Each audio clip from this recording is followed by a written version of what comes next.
Looduslikult tekivad niidud laidudele ja rannikutele, mis aeglase maatõusu tõttu merest välja kerkivad. Niidud võivad moodustuda ka aladele, kus puudel ei ole sobivaid kasvutingimusi, näiteks iga-aastased üleujutused ja liiga kuiv kasvukoht. Niitude teke on valdavalt seotud inimtegevusega. Nii võivad niidud kujuneda hüljatud põllumaadele ja raiesmikele, aga ka aladele, kus koduloomade karjatamine ja niitmine ei võimalda puudel kasvada. Eestis on nii looduslikke kui poollooduslikke niite väga vähe ja nende pindala väheneb pidevalt. Tüüpilisi niite võib näha looduskaitsealadel, näiteks Matsalus või Virtsu lähedal Laelatul.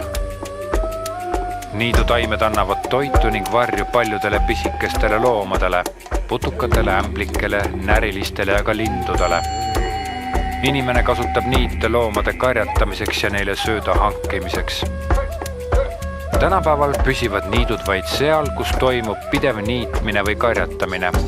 Kui see aga lõpetada, siis niidud võsastuvad ja kujunevad ajapikku metsadeks. Väetamine ja maaharimine põhjustab looduslikel niitudel ühtede taimeliikide asendumist teistega.